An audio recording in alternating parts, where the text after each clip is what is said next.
From small school districts like Pittsburgh and Hayward to large districts like San Francisco and Los Angeles, and across the community college system, project labor agreements are being used as a management tool to help projects come in on time and on budget. But district board members use project labor agreements to achieve a variety of goals.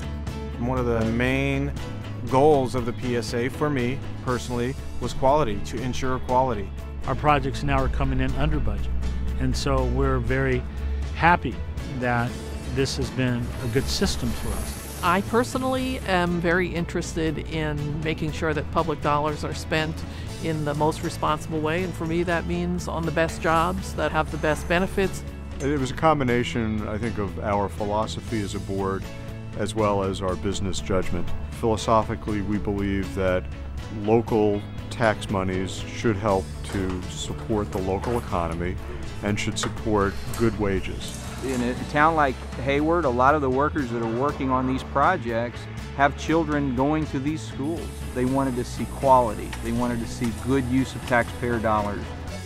Well, since the labor agreement, what I've seen is that small business participation, local residency participation, and really an engagement by the local community supporting the project because they're participating.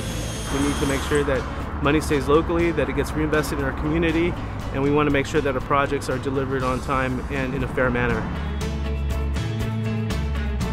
First thing we did was we adopted a program to pre-qualify contractors to make sure they had a track record of finishing work on time. They didn't have a track record of being sued for shoddy workmanship or cost overruns. We have some unscrupulous contractors out there in the community that want to exploit their workers and not pay them what they deserve to be paid by law.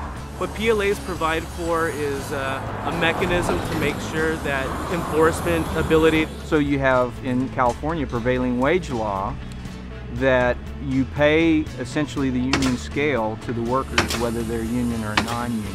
The PLA is about terms and conditions that are set up for the workers. We don't say you have to be a union worker, it doesn't say you have to be a non-union worker. 47% of all construction dollars have been awarded to small contractors, which kind of lends itself to the fact that PLAs do not create an artificial barrier for entry or competition for a small contractor, as long as they know what they're getting into, what the rules of engagement are going to be.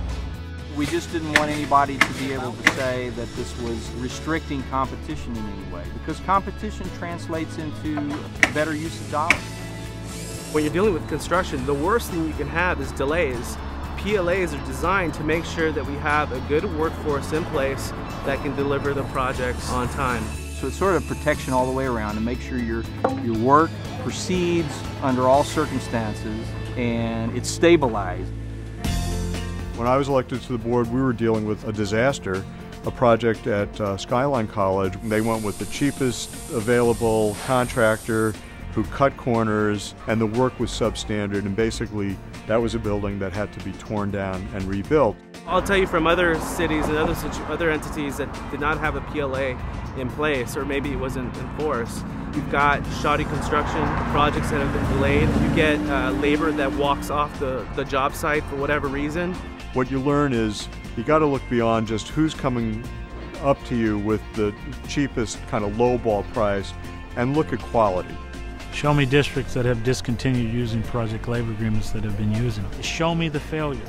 Show me the flaws. Show me the community outrage. It's not there. I would like others in my position to maybe learn a little bit from my experience. I probably should have done this a long time ago. I speak from history, I speak from experience, and I speak with knowledge and know that it has been a great tool for this district. You want to make sure that your community is served right. I think a PLA is something definitely that every district ought to consider. So for me, a project labor agreement is part of fulfilling our mission of job training and higher education and serving our community. What we've seen since the labor agreement has been in effect is a focus on quality by the contractors and skilled trades. That focus is a primary component of their effort that I see today. The awareness wasn't as great prior to the labor agreement. We're all on the same team, and that puts us in a situation where we can solve problems together. If we have a contractor that's not performing, we actually can work together with the construction trade unions to help resolve that. Well, what we've seen that has been very valued is the coordination, and to be able to have local hires, to be able to see people who live in our communities work on our jobs, work on our project. I'm happy that our projects have been coming in on time and on budget, under budget in many cases. One thing that's been a real gem as far as going with our PSA is that our change orders have been extremely minimal. Which means that we're able to put our new classrooms, our laboratories, our libraries to use for the tens of thousands of students that we serve as quickly as possible. So we've been able to use this PLA to do a lot of things, but most importantly to deliver these schools for the children of Los Angeles and bring value to the taxpayers who are paying for this local bond. And I think there's just no question that when you look at what we have here, what we've provided for the community, that you're getting grade A state-of-the-art facilities that will stand the test of time.